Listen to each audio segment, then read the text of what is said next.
सुनने का बहुत ही महत्व है। श्राद्ध पक्ष में ये जो कथा आने वाली है, जो सुनता है तो कैसा भी पितृदोष हो, उसे पितृदोष से मुक्ति निश्चित मिल जाती।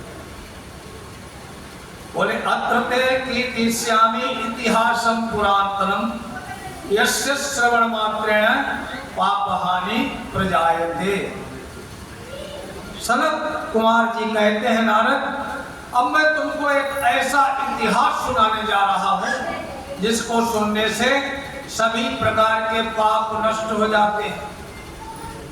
तुंगभद्रा नदी के तट पर एक आत्मदेव नाम के पंडित जी रहते थे, ब्राह्मण देवता। बहुत सी कथाएं आती, उसमें बार बार यही लिखा होता है कि एक गरीब ब्राह्मण था। एक होता है नंबर, हर कथा में एक गरीब ब्राह्मण था, लेकिन इन पंडित जी के बारे में लिखा है कि इतना धन था इनके पास, आत्मदेव ब्राह्मण के पास इतना धन था, अथाह संपत्ति, बहुत धनवान थे, बहुत माल इकट्ठा किया था। उनकी श्रीमती जी का नाम था धुंधुपरी। पंडित जी के सब संपत्ति थी, लेकिन एक संपत्ति नहीं थी, उनके कोई संतान नहीं, कोई संतान नहीं थी। महाराज धुंधली तो ऐसी महान औरत थी, उसे तो कोई चिंता थी भी नहीं कि संतान है कि नहीं है। लेकिन ब्राह्मण जो थे बहुत दुखी रहे, परेशान थे। पुत्र के बारे में कहा जाता है कि पुत्र नाम नरकात् त्रायते इति पुत्रः। पुत्र और लड़के में फर्क होता है। लड़का तो दिन भर लड़े, रात भर लड़े, वो लड़ता रहे। पुत्र होता है कि पुण्य नामक नरकात् त्रायते इति पुत्रः, जो अपने बाप को, अपने पूर्वजों को पुण्य नामक नरक को से पार कर दे, सत्कर्म करके जब तक जीवित रहे उनकी सेवा करे, जाने के बाद उनके सारे अंतिम संस्कार करे, कुल परंपराओं का पालन करे। ये नहीं कि चलो कोई बात नहीं, मेरे पिताजी थे उन्होंने दिवा दिए होंगे, बावन बनने का ठेका लिया, ऐसा नहीं। अगर माँ बाप करते रहे, माँ बाप के किए हुए परिवार की जो परंपराएं अच्छी चल रही, सनातनी परंपराएं सारी निभाए, उसे कहते हैं पुत्र। जो जनेऊ पहनते हैं हम लोग, पहले तो सभी का होता था, ब्राह्मण क्षत्रिय वैश्य सबका जनेऊ की परंपरा थी, बस गांठ में फर्क होता था। किसी की ब्रह्म गांठ होती थी, किसी की रुद्र गांठ होती थी। जनेऊ की लंबाई होती है रामकुमारी 96 चौके, तो धागा जो नहीं होता है उसकी मान होता है 96 चौके। 96 वेद में 1 लाख मंत्र है, 1 लाख मंत्र में 80,000 मंत्र हैं पूजा पाठ कर्म कांड, 16,000 मंत्र हैं ध्यान के, और 4,000 मंत्र हैं ज्ञान के। तो वेद के अंतिम भाग जो है ज्ञान है, उसी को बोलते हैं वेदांत। तो 4 चौकड़े 96 चौके धागे की लंबाई होती चले उठी, और उसको लपेट के 3 धागे बनाते हैं। 3 धागे हमें ध्यान दिलाते हैं कि हम पर 3 कर्ज हैं। कि जनेऊ टांग लेना भर कुछ जनेऊ धारण करना नहीं होता है। जनेऊ व्यक्ति को 3 कर्जों से मुक्ति की याद दिलाता रहता है, और जब सब कुछ मुक्त होकर सन्यासी हो जाता तो वही जनेऊ भी त्याग दिया जाता है। पहला कर्ज माँ बाप का कर्ज, पितृ ऋण, कि हमें पितृ ऋण से, अपने पुरखों से, माँ बाप के कर्ज से मुक्त होना है इसी जिंदगी में। दूसरा है ऋषि ऋण। हमारे गुरुओं ने हमें पढ़ाया है, लिखाया, किसी ने मास्टर ने तो पढ़ाया ही होगा। अब उस मास्टर को मैं क्या पढ़ाऊंगा? जिन गुरुजनों ने हमें कोई विद्या दी है हम इस लायक तो हो नहीं सकते कि अपने गुरुजनों को पढ़ाएं, लेकिन इतना कर सकते हैं किसी को विद्या प्राप्त करने में सहायता तो दे सकते हैं। अपने जैसा हमारे गुरुजनों ने हमें बना दिया, वैसा ही मैं किसी को दूसरे को बना दूं। तीसरा है देव।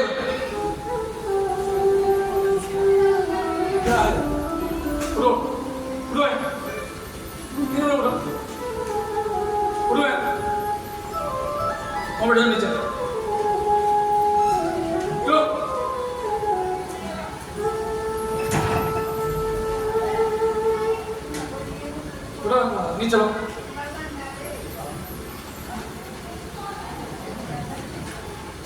श्रीमन नारायण नारायण नारायण, श्रीमन नारायण नारायण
ऋषि ऋण और देव ऋण। माँ बाप का कर्ज है, जब तक हम वो सशरीर हमारे सामने हैं उनकी सेवा पालन करें, उनका मान करें, आदर करें और अंत में उनका यथेष्ट संस्कार करें, उनकी मुक्ति का उपाय करें।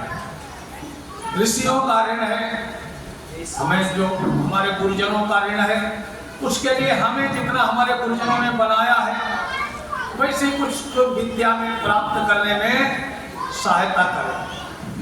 देव ऋण है। अब देव ऋण एक बिजली का बिल जलता है, इसका तो बिल आ जाता है, लेकिन सूर्य नारायण इतने भारी चमकते हैं, उनका तो बिल आता है। तो इसके बिना तो काम भी चल सकता, सूर्य के बिना तो काम भी नहीं चलता। सूर्य साक्षात देवता है, वायु देवता है, अग्नि देवता है, सबका कर्ज।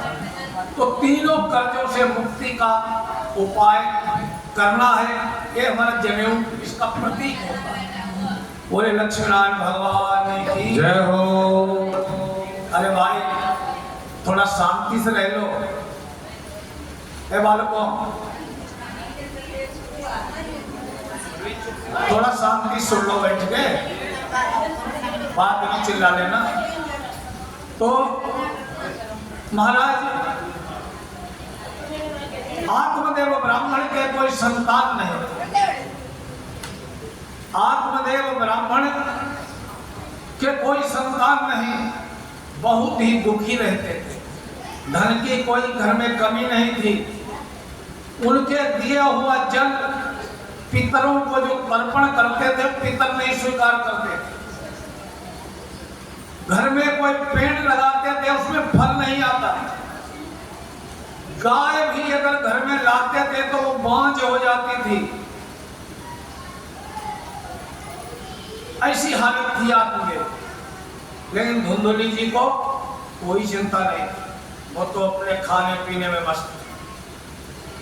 एक दिन की बात है, आत्मदेव दुखी होकर के जा रहे थे मरने के लिए।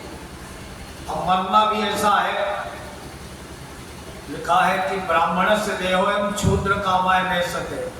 ब्राह्मण थोड़ा संकट, जो भूखा प्यासा कम ही रह सकता। गए तो मरने को थे पंडित जी, तो वहां लगी प्यास। अब जो कोई मरने के लिए शिशुपाल जी गया होता तो पंडित जी सोचने लगे मरना तो है तो प्यासे क्यों मरे। तो एक जगह वो पानी पीने लगे, चरख जैसा चल रहा था, कुछ रहा होगा व्यवस्था। पानी पी के ऊपर उठाया मुंह तो सामने महात्मा खड़े और संत की कृपा मिल जाए, संत का दर्शन हो जाए। तो शास्त्रों में तो लिखा है बहुत भाग्य से, भाग्योदयन बहु जन्म समर्जित, सत्संगतम लभते पुरुषों। बहुत ही जन्म जन्मांतर का जब पुण्य होता है तब अच्छे संत के दर्शन होते हैं। संत को देखते ही पंडित जी महाराज उसके संत महाराज के चरणों में गिर पड़े, रोने लगे। महात्मा बोले क्या बात है? बोले महाराज मैं ब्राह्मण हूं। तो बोले मेरे को दिखाई दे रहा है ब्राह्मण है, लेकिन ऐसे दुखी क्यों हो, रो क्यों रहे? बोले महाराज किम ब्रह्मे से दुखम पूर्व पापे न संचितम।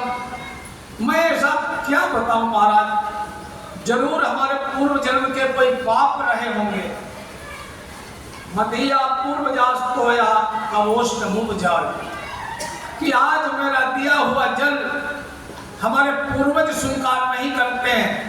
वो कहते हैं तो पापी है, तो निसंतान है, अब तेरे बाद मेरे को जल कौन नहीं मिलेगा, उसके बाद तो प्यासा रहना ही पड़ेगा। तो आगे चुका मत ग्रही सुनती प्रीत्या देवा विजात्या, मेरा दिया हुआ भोजन न तो देवता स्वीकार करते हैं और ब्राह्मण भी मेरे यहाँ जीवने नहीं आते। प्रजा दुखे न शून्य हम, मैं संतान के दुख से दुखी हूं।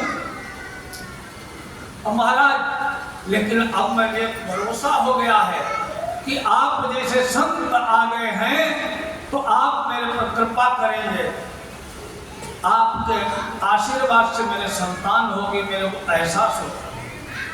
महात्मा ने बोला कि देखो पंडित जी महाराज खड़े हो सीधे। पंडित जी खड़े हो गए। महात्मा जी ने ध्यान करके देखा, उनके भालाक्षर मालाएं रेखाएं पड़ी, मस्तक की रेखा पढ़ के पंडित जी से बोले कि महाराज इस छोड़ दीजिए इस जन्म की बात, सप्त जन्मावधि 7 जन्म तक तुम्हारे संतान नहीं है। इस जन्म के लिए तो रोना बंद करो, तुम्हारे तो आगे भी 7 जन्म तक कोई संतान नहीं है। और संतान के लिए क्या रो रहे हो महाराज? संन्यास ग्रहण करो, संन्यास से सर्वथा सुखम, संन्यास में सुख ही सुख है। ये तो प्रभु लीला है, आपके संतान नहीं हुई। जीवन को सुधारने के लिए, अपने पूर्वजों के कल्याण के लिए, अपने कल्याण के लिए आप संन्यास ले। महात्मा बोले कि देखो आप संन्यास बन जाइए। पंडित जी कहने लगे बाबा आप तो बाबा हैं, आपके तो आगे पीछे कोई है नहीं। आप जहाँ रहते होंगे वहाँ भी घर गृहस्थी वाले नहीं होंगे, कोई जिनके बच्चे हों। आपको क्या पता है कि संकुट बेटे का सुख क्या होता है, बेटी का सुख क्या होता है? बोले तो मेरे को नहीं पता है इसलिए तो बता रहा हूँ, सन्यासी बन जाओ। बोला पुत्र पौत्र विहीन से, पुत्र पौत्रहीन व्यक्ति को सन्यास भी नीरस ही होता है। बहुत समझाया महाराज महात्मा ने आत्मदेव को। महात्मा से ब्राह्मण कहने लगा देखो बात बताऊं सीधी आपको, आप या तो मेरे को संतान दे दो, नहीं तो मैं आपके सामने ही आत्महत्या कर लूंगा। और आपके सामने जब मैं मरूंगा तो एक ब्राह्मण के मरने का पाप महाराज आपके सर आएगा, क्योंकि आप में क्षमता है पुत्र दे सकते हो और आप नहीं दे रहे हो, मेरे को सन्यासी बनने कह रहे हो। तो आज मैं आपके सामने ही प्राण त्याग दूंगा और प्राण त्यागने का जो पाप होगा वो आपको लगेगा। महात्मा कहने लगे बहुत लोगों ने दुख पाया है, भगवान की इच्छा का छोड़ने के लिए, भगवान की इच्छा के विपरीत कार्य करने के लिए, जो भाग्य को विपरीत काम करने वाले बहुत से लोग ऐसे हुए हैं जिनको संकट पड़ा। क्योंकि अच्छी भक्ति वही है कि ईश्वरेच्छा में सुखी रहो, जो परमात्मा की इच्छा है। उत्तम भक्ति यही है कि जो हरि इच्छा है, हरि इच्छा जैसी है उसी में इच्छा है। विधि विपरीत अगर जो काम करता है, परमात्मा नहीं चाहता, जो परमात्मा ने मेरे को देना होगा वो तो दे देगा। और किसी ने बता दिया नहीं मैं तो परमात्मा क्या होता है, मेरे को चाहिए चाहिए, बोले बहुत समझाया, लेकिन महाराज आत्मदेव नहीं माने। महात्मा ने एक झोली से आम का फल निकाला और दिया, लो ब्राह्मण देवता ए अपने पत्नी को खिला देना, उसे बहुत ही उत्तम पुत्र प्राप्त होगा, विद्वान सदाचारी गुणवान। आत्मदेव ब्राह्मण ने वो फल लिया, खुशी खुशी घर आए, अपनी पत्नी धुंधुली को दिया और बोले देवी ये फल खा लो, हमारे भाग जाग जाएंगे, हमारे संतान होगी, हमारे घर में बच्चों की किलकारियां गूंजेंगी। लेकिन इसके लिए एक समय भोजन करना पड़ेगा, झूठ बोलना मना है, पवित्र खाना खाना, सारे नियम बता दिए। फल रख दिया, पंडित जी तो चले गए कहीं पूजा पाठ कराने, लेकिन शास्त्र कहते हैं जहाँ सुमति तहाँ संपत्ति नाना, जहाँ सुमति तहाँ संपत्ति नाना, जहाँ सुमति तहाँ विपत्ति नाना।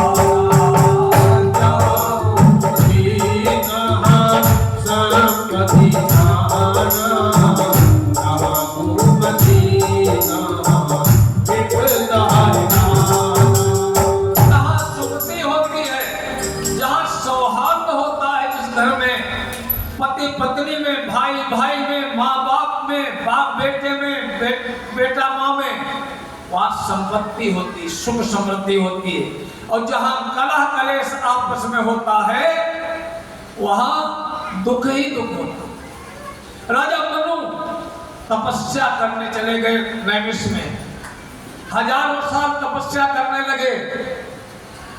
भगवान प्रकट हुए मनु के साथ, वहां से 2 किलोमीटर दूर शत्रुपा जी तपस्या कर रहे थे। महाराज मनु के सामने प्रकट हुए कि मांग लो वरदान का। महाराज बोले मांग चाहूं तुम ही समान सुत, यह वरदान न आन। कि हे महाराज मैं तुम्हारे जैसा पुत्र चाहता हूं, दूसरा नहीं चाहता।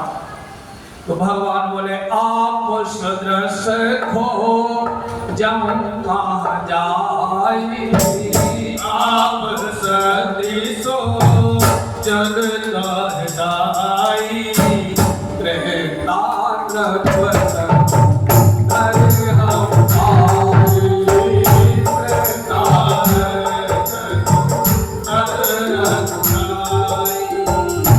आदि शक्ति जय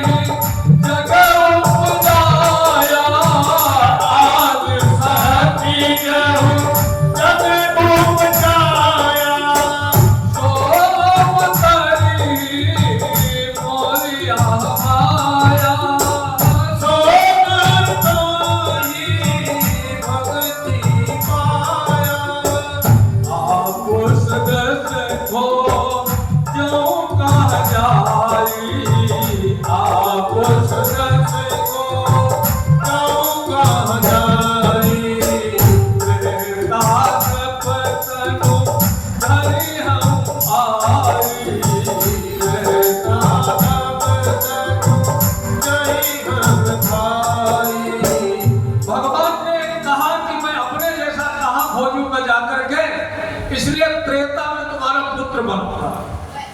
भगवान ने कहा कि ये तो ठीक है, लेकिन तुम्हारी धर्म पत्नी कहाँ है? बोले धर्म पत्नी बहुत दूर तपस्या कर रहे हैं। महाराज वहां से भगवान पहुंचे माता शतरूपा के पास। शतरूपा से कहा कि देवी तुम भी मांग लो। शतरूपा ने मालूम क्या कही, जहां ये भावना होती है, शतरूपा जी को कुछ नहीं पता था कि मेरे पति ने क्या मांगा, कोई जानकारी नहीं। बार बार नारायण कहने लगे देवी तुम भी मांग लो।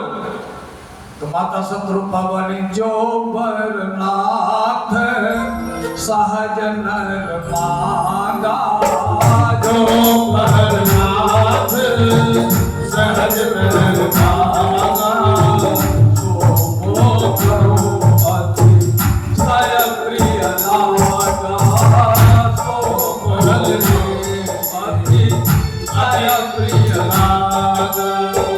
जो बरनाथ सहज नर मांगा, जो बरनाथ सहज अति पावा, सो करो अति सय प्रिय लागा, सो बरनाथ सहज अति पावा,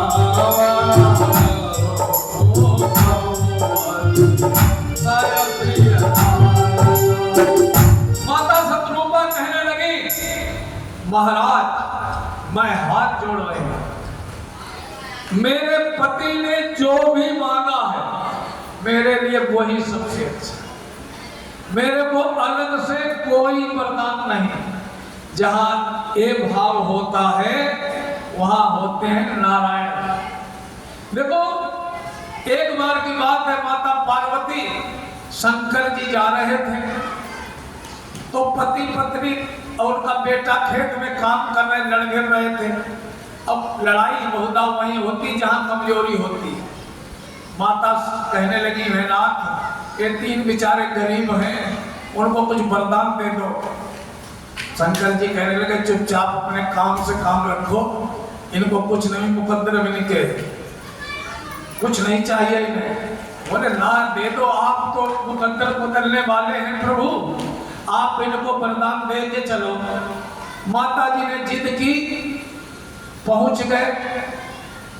सबसे पहले वो आदमी था मर्द, उससे कहने लगे वरदान मांग लो बेटा। वो अपनी बहू से जला भुना बैठा था, बोले तो इसे सूरी बना दे, इसने जीना मेरा हराम कर रखा है। उसकी वो पत्नी सूरी बन के खड़ी हो गई। पत्नी से बोला तू मांग ले, बोले इस पर ना लाए को सूर बना दे। तो उसने भगवान ने कहा चल भाई ये वो मस्त हूँ। बेटे से कहा तू भी बेटा कुछ मांग ले, बोले मेरे माँ बाप जैसे थे प्रभु वैसे ही बना। वो तीनों फिर खड़े हो गए जैसे तैसे भूखड़। तो भगवान भी आ जाए, जब तक कृपा नहीं होगी, जब तक साधना भक्ति नहीं होगी, कुछ नहीं होगी। यहाँ पति पत्नी में कुमति, वो तो पंडित जी घर में फल रख दिए चले गए।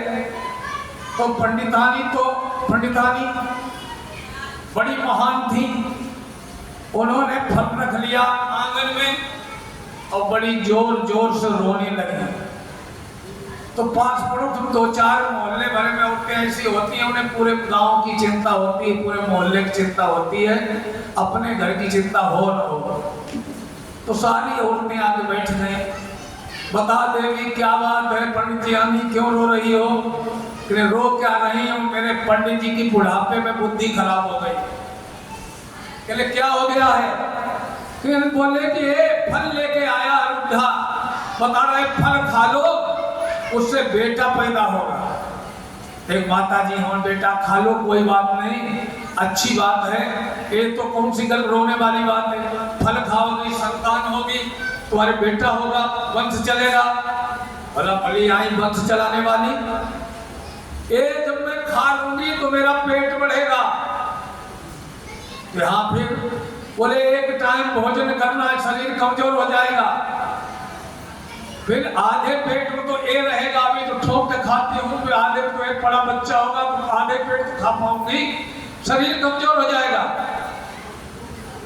बोली कि कैसी बात कर रही हो, और तुम्हारे अलावा किसी के बच्चे नहीं पैदा हुए, कौन से औरत मर गई? अरे बोली मरी हो न मरी हो, मैं अपनी बता रही हूँ। इतनी कमजोर हो जाऊंगी, जब बच्चा होगा तो मेरे घर का काम कौन करेगा? मान लीजिए मेरे बच्चा होने को होगा, उस समय तो काम भी नहीं कर पाऊंगी, तो मेरे घर का काम कौन करेगा? बोले तेरी बहुत से ननद है, उनको बुला ले। हाँ, वो तो अभी तक तो आती तो चोरी करके घर से ले जाती, मैं तो जापे पड़ी होंगी, मेरे घर का सब माल पानी मांग चलती बनेगी, कुछ तो मांगेगी इनाम में, नजर में, और कुछ ऐसे बांध के चलती बनेगी कि चलो भाई भतीजा हुआ, लो लो लो, मेरे को तो कंगाल बना दिखाएंगी। बहुत समझाया कोई नहीं चोरी करता, मत बुलाइए, अपनी बहन को बुला लीजिए, खाले देवी तेरे संतान होगी। बोली संतान होगी? एक बात बताओ, मैंने सुना है कि महाराज सुखदेव 16 साल तक अपनी माँ के पेट में रहे। बोले हाँ रहे थे। बोले मेरा बेटा अगर 16 साल पेट में रुक गया तो मैं क्या करूं?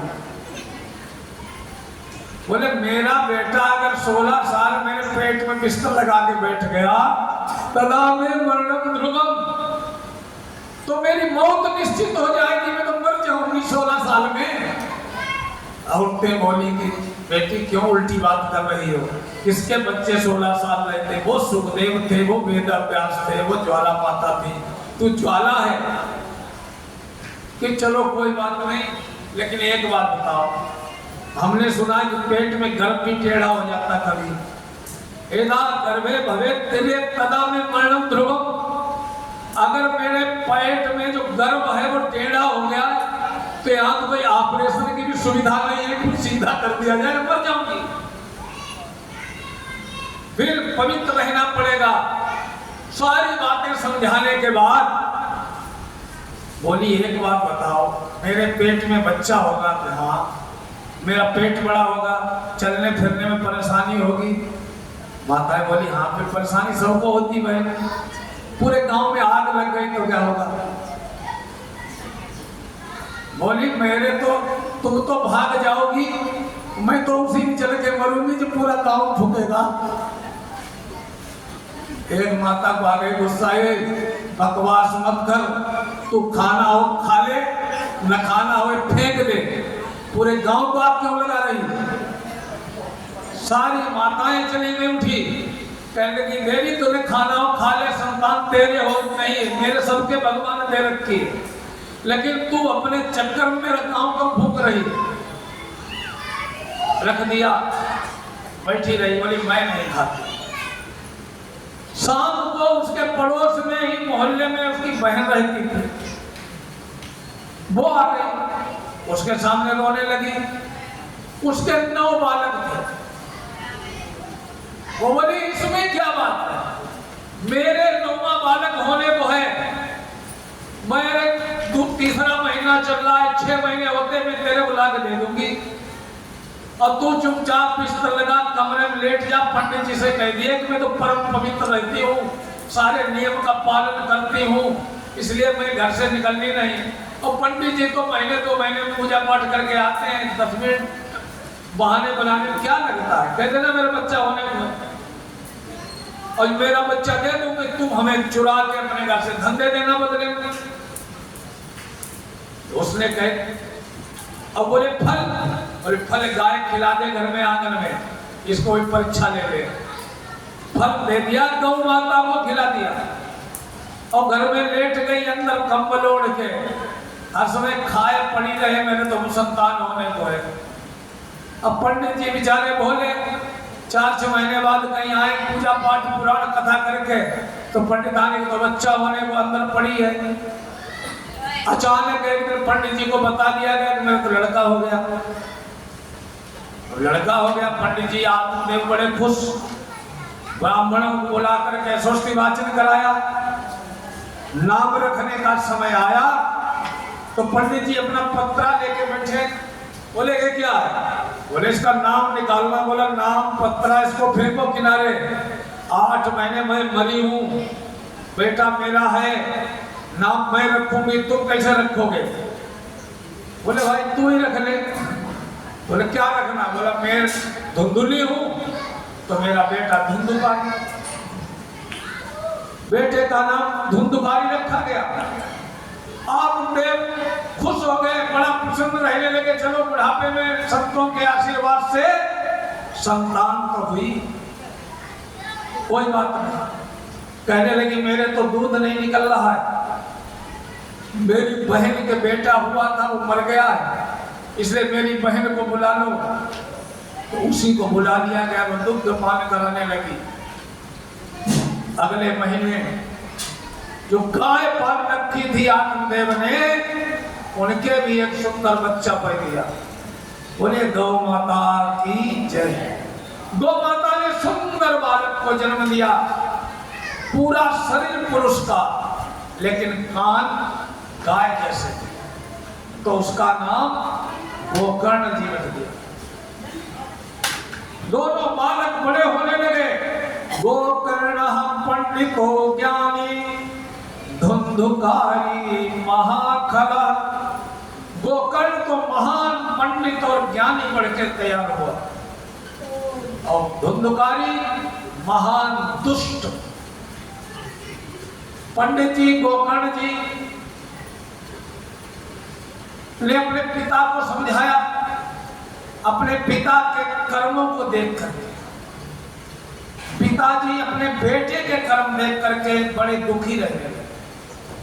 एक दिन की बात है, वो अपने माता के जेवर उठा के उसी सेठ के यहाँ रख के बेच के आया, जिसके यहाँ पंडित जी रोज पत्रा देखने जाते थे। एक दिन पंडित जी उस सेठ के यहाँ गए, कुछ बात विवाद हो गया। और सेठ कहने लगा बड़े भारी पंडित जी घूम रहे हो, अपने घर का पत्रा कभी देख लिया करो महाराज। क्यों, मेरे क्या हो गया? बोले तुम्हारे घर में वो तुम्हारा लड़का चोर सारा जेवर बेच चुका तुम्हारे घर से, पता है तुम्हें? चल दिए मेरे ग्रह दशा देखने। पंडित जी घर में आए, पंडितानी से कहा तो रोने लगी, कहने लगी मैं आपके घर से नहीं बता रही थी, इसने सब कुछ साफ कर दिया। पंडित जी पर लात चलाई उसने मारने के लिए। पंडित जी रोने लगे। पंडित जी बोले बंधत्वं तु समीचीनम कुपुत्रो दुखदायकः। बोले बांझ हो जाए स्त्री ये अच्छा है, लेकिन कुपुत्र तो दुख देने वाला। महाराज गोकर्ण ने अपने पिता को समझाया कि महाराज हे पिताजी, ये अस्थि मांस हड्डियों से बने हुए शरीर का क्या लोभ करते हो, किसके लिए रो रहे हो? आप जंगल चले जाओ। आत्मदेव जंगल में तपस्या करने के लिए चले गए। रह गए गोकर्ण जी तीर्थ यात्रा पर निकल गए। घर में रह गए धुंधुकारी और उसकी पूज्य माता जी धुंधुली। सारा धन उसने खत्म कर दिया। एक दिन अपनी माता के लात मारी, खत्म रख दिया। दुखी होकर धुंधुली ने कुएं में कूद के आत्महत्या कर ली। वो पंचपर्ण वधूव्रता एक नहीं 5 वेश्याओं को ले आया। घर में रहने लगी। जब तक बाप का धन था खूब लुटाया, और जब बाप का इकट्ठा हुआ हुआ धन खत्म हो गया तो चोरी करने लगा। चोरी करता, उन वैश्याओं को खिलाता, सारे कुकर्म करता, मदिरा पान करता, मांसाहार करता, सब कुछ उल्टे सीधे कर्म करता। एक दिन वो धुंधुकारी राजा का धन चुरा लाया। उसने राजकोष में डाका मार दिया। रात में वो चोरी करके लाया और सो गया। घर में लग गया। वो वैश्याएं इकट्ठी हुई, उन्होंने देखा ये तो सारा राज्य सरकारी धन है। उन्होंने विचार किया कि ऐसे ही अगर एक काम करता रहा तो पकड़ा पक्का जाएगा, और जिस दिन ये पकड़ा जाएगा चोरी करता हुआ, उस दिन इसको तो फांसी होगी होगी, साथ में हम पांचों को भी होती। तो उन्होंने सोते हुए उसे चारपाई में बांध दिया, जलते हुए कोयले उसके मुंह में ठूसे और मार दिया। घर के आंगन में गड्ढा खोदा और गड्ढे में गाड़ दिया उसे बहुत गहरे, और ऊपर से मिट्टी डाल के अच्छा गाय के गोबर से लिपाई कर। पास पड़ोस में लोग पूछते थे पंडित धुंधुकारी जी कहाँ? बोले वो तो बाहर गए धन कमाने।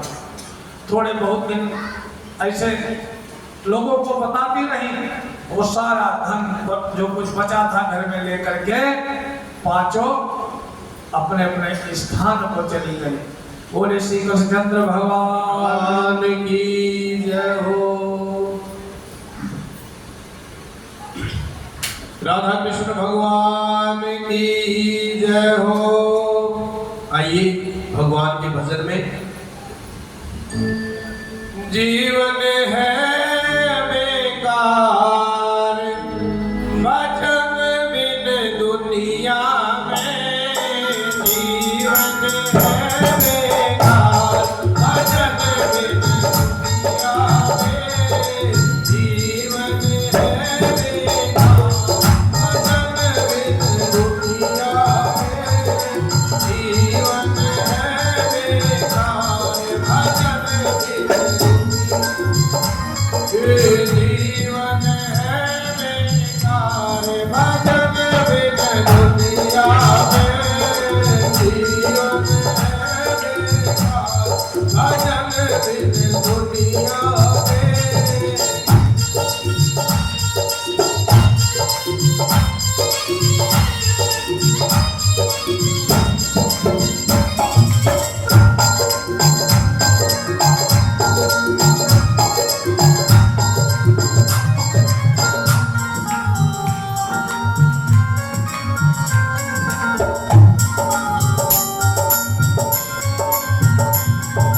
बड़े भाग्य से दर्शन पाया, बड़े भाग्य से दर्शन पाया, बड़े भाग्य से दर्शन पाया, बड़े भाग्य से दर्शन पाया। इसमें भी हरि गुण ना गाया, इसमें भी हरि गुण ना गाया। किया तुन किया प्रभु से प्यार भजन बिन दुनिया में, प्रभु से प्यार भजन बिन दुनिया में, जीवन है बेकार भजन बिन दुनिया में।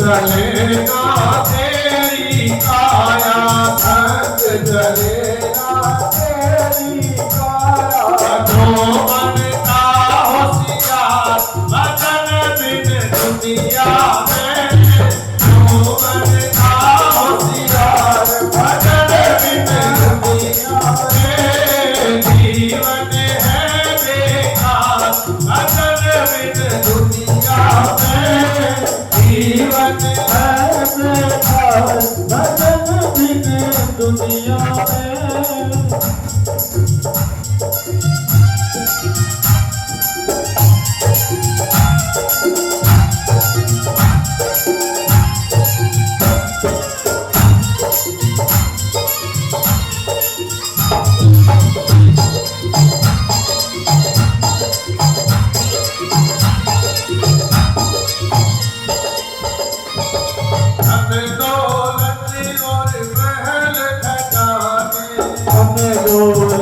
और महल अटारी धन दौलत और महल खजाने धन दौलत और महल खजाने जिनको मूर्ख अपना जाने जिनको मूर्ख अपना जाने आएगा तू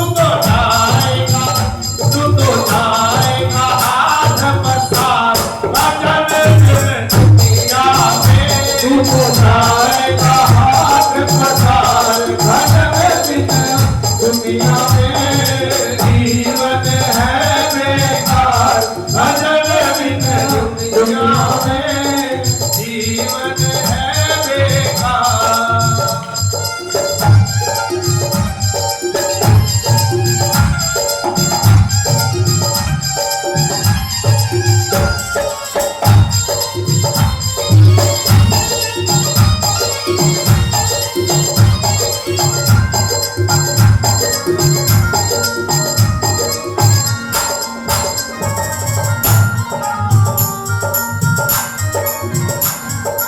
हरि भजन बिन पार न पावे हरि भजन बिन पार न पावे हरि भजन बिन पार न पावे हरि भजन बिन पार न पावे सारी दुनिया ये समझावे सारी दुनिया में न जावे होए ना तेरा होए नहीं उधार भजन बिन दुनिया में तेरा होए नहीं उद्धार भजन बिन दुनिया में जीवन है बेकार भजन बिन दुनिया में जीवन है बेकार भजन बिन दुनिया में जीवन है बेकार भजन बिन दुनिया में जीवन है बेकार। गुरुभाग्य बिहारी लाल की गोकर्ण जी तीर्थ यात्रा के लिए निकल गए थे। काफी दिन बाद गोकर्ण जी अपने गांव वापस पधारे तो उचित तो यही होता है कि व्यक्ति अगर अपनी जन्मभूमि पर जाए तो भले हमारे पूर्वजों का वो खंडहर पड़ा हो तो वहीं पर लेटे, भले पड़ोस में कोई महल बना हो, ये नहीं कि आराम करने के लिए क्या बनाए, वहां पर तो मच्छर ज्यादा थे मेरे वाले घर में, उनका अनुभव करो। गोकर्ण जी ने अपना घर में जो खंडहर हो गया था उसे सफाई की, वहीं पर बिस्तर लगाया, अपना संध्या पूजन किया, वहीं विश्राम करना। गोकर्ण जी सोने का उपक्रम कर रहे थे, उसी समय देखते हैं कि अजीब सी कोई छाया दिखाई दे रही। सकरन हस्ता सकन मेघा, एक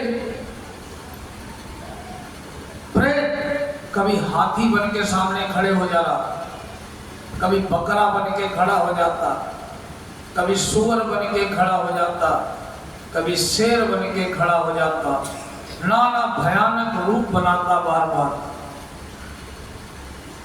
गोकर्ण जी संत प्रबंधी के थे, तपस्वी थे, सोचने लगे अयम को भी दुर्गति का, लगता है किसी दुर्गति हुई है, ये कोई प्रेत है। उन्होंने पूछा आप कौन हैं?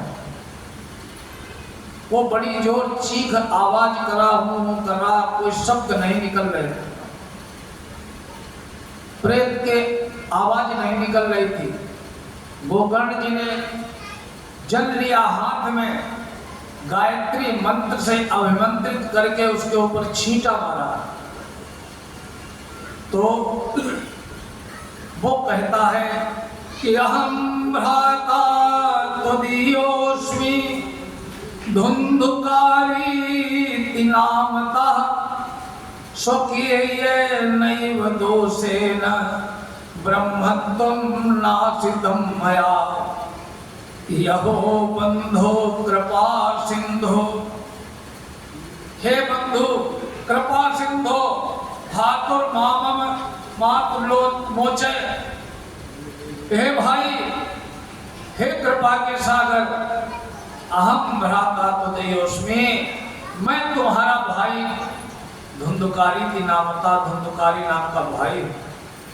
मैंने अपने कर्मों से अपना ब्राह्मणत्व नष्ट कर दिया।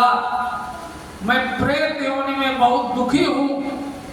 हे भाई, ऐसा कोई उपाय करो जिससे मेरी मुक्ति हो जाए। यहाँ न कुछ खाने को मिलता है, वाताहारेण जीवामि, केवल वायु हवा पी करके मेरा जीवन व्यतीत करना पड़ता है। ये प्रेत योनि में बहुत कष्ट है। हे भाई, आप कृपा के सागर हैं, ऐसा कोई उपाय करिए जिससे मेरी मुक्ति हो जाए। बहुत प्रार्थना की धुंधुकारी ने। वो कर्ण जी कहने लगे, तदर्थम तु गया पिंडो मया दत्तो विधानता, कि महाराज हे प्रेत, तेरे लिए तो मैंने गया में जाकर के पिंड दिया था, वो भी विधि विधान। तत्कथम नैव मुक्तोषि ममाश्चर्यमिदं महत्। गया जी में पिंड देने के शास्त्र कहते हैं गया में जाकर के पिंड दान करने से मुक्ति हो जाती है। और मैंने तो तुम्हारा जब मरण पता लग गया था मेरे को, इसलिए मैंने जब तीर्थ यात्रा के क्रम में मैं गया जी पहुंचा तो मैंने गया जी में तुम्हारे लिए संविधान विधि विधान सहित पिंडदान कराया है, फिर भी तुम्हें मुक्ति नहीं मिली। इसका मुझे बड़ा आश्चर्य हो रहा है। प्रेत बोला, महाराज हे भाई, गया श्राद्ध सतेनापि मुक्तिर्मेन भविष्यति। एक नहीं 100 बार जाकर के मेरे लिए गया में पिंड दे दो, दे जाकर मेरी मुक्ति नहीं होने वाली, क्योंकि मेरे कर्म ही इतने अच्छे थे। गोकर्ण जी चिंता में पड़ गए कि मैंने इसका गया में श्राद्ध करा दिया, अब क्या करूं? और ये खुद बता रहा है गया श्राद्ध से मेरा कुछ नहीं होना है।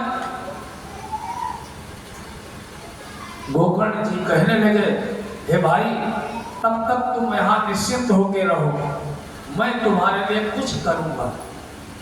प्रातः काल हुई, अंधेरे में पहुंचे थे। गांव वालों को पता लगा कि पंडित गोकर्ण जी अपने घर आए हैं। पूरे गांव के बड़े बुजुर्ग मिलने आए, सबने आदर सत्कार किया, पूरे गांव की उसके मरण की कहानी बताई।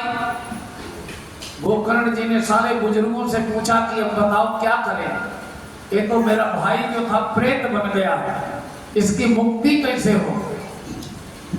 गांव वाले बोले, देखो दादा, आपसे ज्यादा पढ़े लिखे तो हम हैं नहीं, जब आपको ही नहीं पता कि मुक्ति कैसे होगी तो मैं कैसे बताऊंगा। दोपहर का समय था।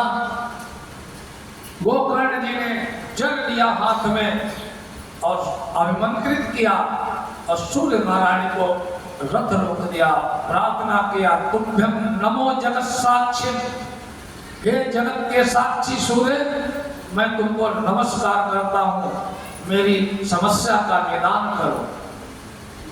सूर्य देव का जो रथ रोक दिया तो सूर्य देव ने बताया कि महाराज, तो इसके लिए श्रीमद् भागवत कथा का पाठ करो, सत्कर्म करो, सप्ताह यज्ञ करो। दूसरे दिन सारी सामग्री इकट्ठी की गई, घर के बीच में एक वेदी बनाई गई, गांव के वैष्णव भक्त थे उनको बुला के यजमान बनाया गया। और यजमान बनाने के बाद गोकर्ण जी ने कथा गणपति का पूजन करके आरंभ की तो प्रेत भी सुनने आया। अब प्रेत इधर उधर झांक रहा था उसके बैठने के लिए कोई जगह नहीं थी। तो 7 गांठ का एक बांस दाहिने कोने पर गाड़ दिया गया, उस पर प्रेत बैठे गए। पहले दिन कथा प्रारंभ की गई, सायंकाल हुई, एक गांठ फट गई। दूसरे दिन फिर कथा प्रारंभ हुई, फिर दूसरी गांठ।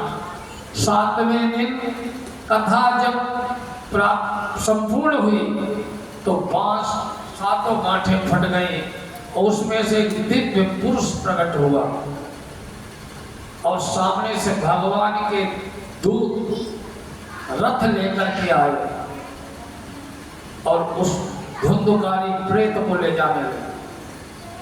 गोकर्ण जी ने कहा, महाराज मेरे को बड़ा आश्चर्य हो रहा है कि पूरे गांव ने कथा सुनी। ऐसा तो नहीं यहाँ कितने लोग आए हैं, मेरा पूरा गांव बैठा है, लेकिन रथ एक के लिए ही क्यों आया? मुक्ति एक के लिए क्यों मिली? सारा गांव क्यों नहीं मुक्त हो गया? क्योंकि कथा तो सबने सुनी थी। भगवान के दूत कहने लगे कि कथा भले सुनी थी सबने, न ते मननम कृतम, कथा सबने सुनी थी लेकिन मनन तो कथा का केवल इसने ही किया था। इसको संकट में था। गांव में कथा सुनने बहुत लोग तो इसलिए जाते हैं, जो कथा के श्रोता भी 4-5 तरीके के होते हैं। कुछ तो इसलिए होते चलो क्या है खाली बैठे हैं वहां टाइम पार होगा, कुछ भाई भाई कर रहे होंगे। कुछ लिए होते हैं कि चलो समाज क्या कहेगा, कि चलो यार चलें, इतना बड़ा काम हो रहा है मैं भी चल रहा हूँ। उनका वो उद्देश्य थोड़ी होता है। कुछ ऐसे आती हैं कथा में आकर बैठ गई माताएं, वो कहेंगे भाई खाओ तो आलू, ना खाओ तो आलू, मार दिया। कोई जगह तो माताएं यहाँ तो आप लोग इतनी आती लेकिन सुनती हैं। बहुत जगह से होता वो अपने आपस में बहुओं का पूरा हिसाब किताब करती रहती, बैठी काम नहीं करता है। कुछ कथा सुनना चाहिए तो चिंतन भी करना चाहिए, भगवान का चिंतन जरूर करना चाहिए। ऐसा नहीं सुन लिया इस कान से इधर निकाल दिया। समझ में आ रही है? ऐसा था पंडित जी कथा कर रहे थे एक जगह, वो एक माता जी आती थी, सबसे आगे बैठती थी, वो रोती रहती थी। पंडित जी समझे माता जी बड़ी भावुक है, बड़ा इनके कथा समझ में आ रही है। एक दिन पंडित जी ने कहा कि माता जी आप रोती क्यों है? बोले रोती कि हाँ बेटा। मत पूछो बेटा, उन्हें बताओ तो। कहने मेरा कटड़ा था छोटा भैंस का बच्चा, वो 7 दिन तक ऐसे ही भाई भाई करता रहा था, 7वें दिन मर गया था। मैं समझ रहा इतना अच्छा पंडित बेचारा 7 दिन में मर जाएगा, इसके बच्चे में तो तेरे लिए रो रही बैठी। तो कथा सुनो, भगवान का भजन करो, समझ में ना आए तो पूछ लो खड़े होकर। बोले लक्ष्मी नारायण भगवान की जय हो। अगले साल फिर भादव में ही इसी श्राद्ध में, यही पक्ष में, इन्हीं तिथियों में गोकर्ण जी ने फिर पूरे गांव को कथा सुनाई और पूरा गांव सदैह स्वर्ग हो गया। भारतीय इतिहास में, शास्त्रों के इतिहास में केवल 2 ही घटना ऐसी घटी हैं जिसमें पूरा का पूरा गांव चला गया। एक तो प्रभु श्री राम के साथ पूरी अयोध्या गोलोक धाम चली गई थी, और दूसरी भागवत की कथा सुनकर के गोकर्ण की पूरी नगरी ही गोकर्ण जी के साथ चली गई। एक कथा शांडिल्य ऋषि ने सुनाई थी, पितृ की पीड़ा के निवारण वाली कथा। इस गोकर्ण उपाख्यान को श्राद्ध पक्ष में निश्चित सुनना चाहिए, इससे पितरों को मुक्ति मिलती है। इस प्रकार ये आज महात्म्य पूरा हुआ।